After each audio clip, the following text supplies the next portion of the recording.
안녕하세요. 꿀벌 스토리입니다. 오늘은 공매도 재개가 이제 한 일주일 정도밖에 안 남았습니다. 이번 주 지나고 그 다음 주부터 이제 공매도가 재개가 되죠. 그래서 공매도 재개에 대한 여러 이제 분석하기 좋아하는 분들의 뉴스, 인터뷰 등이 이렇게 이어지고 있는 것 같아요.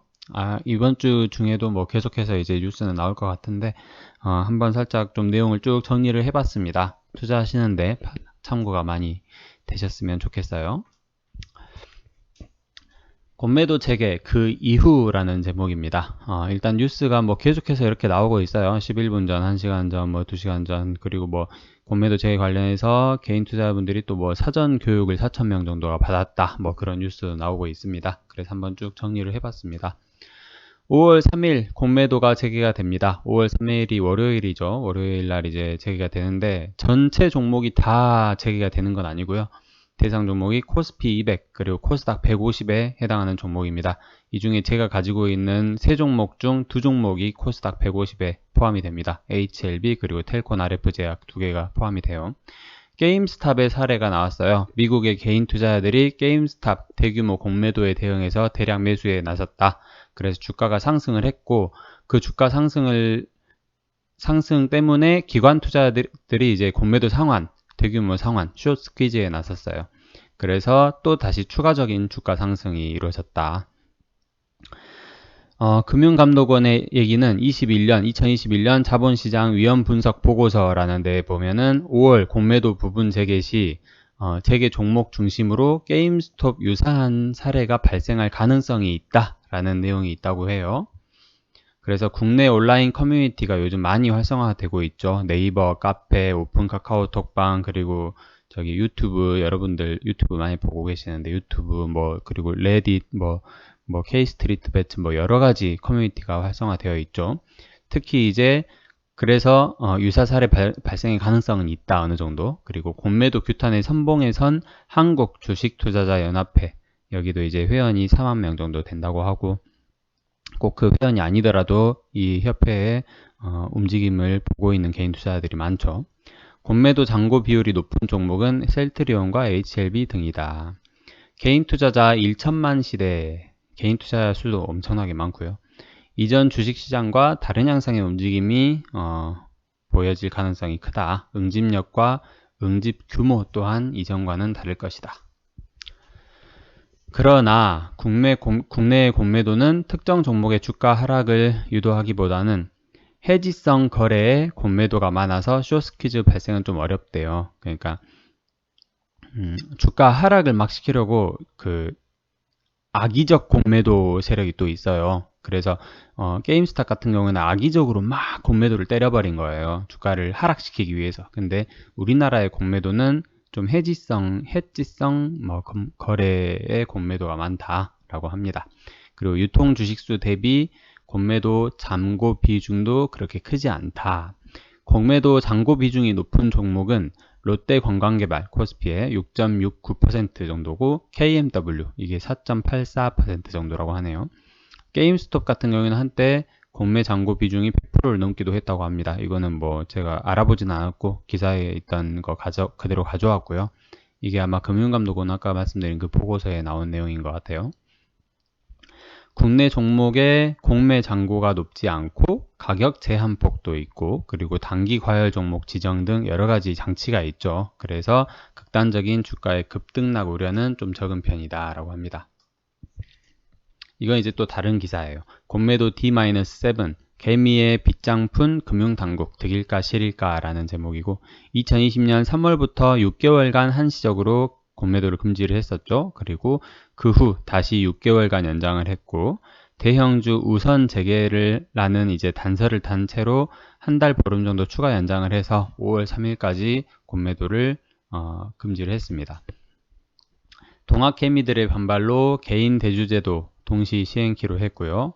이 개인 대주제도라는 게 뭐냐면 신규 개인 투자자도 20일부터 4월 20일 얘기하는 것 같아요. 4월 20일부터 사전 교육 그리고 모의 거래를 미리 이수를 하면 3천만 원까지 공매도가 거래가 가능하다고 합니다.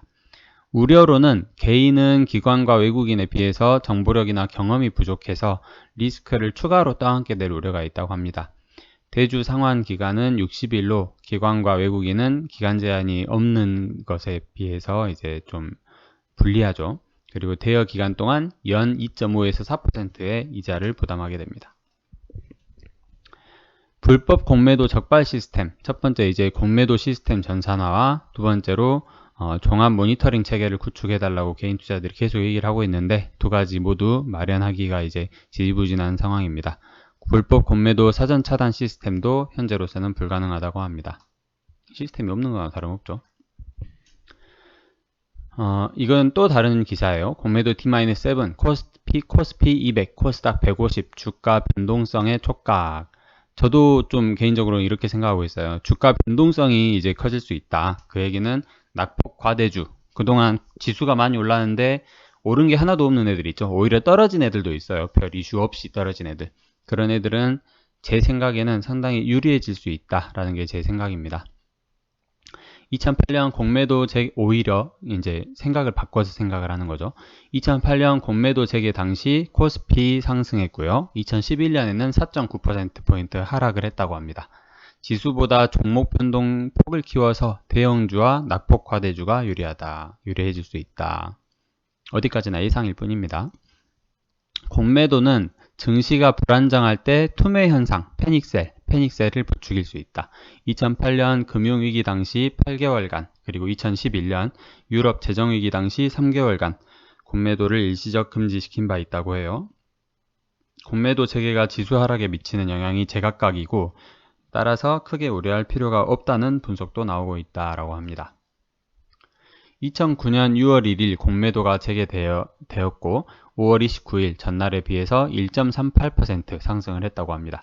그 이후 7월부터 상승세를 쭉 타서 공매도 금지 이전 수준인 1500포인트 선을 회복을 했다고 합니다.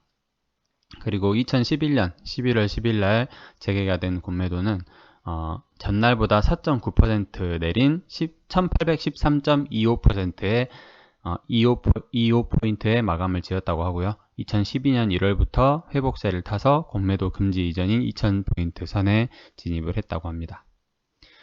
공매도가 지수의 방향을 좌지우지하진 않지만 단기적으로 일부 종목들의 변동성을 키울 수 있다. 중소형주보다 대형주가 공매도에 상대적으로 덜 민감할 듯 하다라고 합니다. 이게 제 기억으로 마지막 기사일 거예요. 개인 디폴트 우려로 증거금 기준 삼아야 된다. 이건 이제 개인 투자들의 공매도에 대한 우려 기사예요. 공매도는 정보, 전략, 자금력 모두 뒷받침이 되어야 성과를 낼 수 있다. 개인 투자자가 성과 내기는 사실상 어렵고 손실 발생 가능성이 크다. 공매도 물량은 전체 거래량의 5% 정도이다. 이미 주가는 3개월간 조정을 거쳤고 조정 압력이 약화되어서 공매도가 대규모로 이루어지기 어려운 환경이고 일부 종목에 대해 공매도가 집중되면서 전체 지수를 큰 폭으로 떨어뜨릴 가능성은 좀 낮다라고 합니다. 얼추 이제 좀 판단이 좀 되실 거예요. 근데 이제 어디까지나 이게 다 예측일 뿐이기 때문에 사실 뭐 증권사 직원들이라고 해서 증권맨들이라고 해서 뭐 다 항상 맞아 들어가는 적도 없고, 그리고 증권사에서 낸 리포트나 목표 주가 이거 맞아 들어가는 거 본 적이 저는 별로 없거든요, 사실은. 그래서 어디까지나 투자하시는데 판단하시라고 제가 좀 모아왔습니다. 참고로 들어주시면 감사하겠습니다. 화이팅입니다.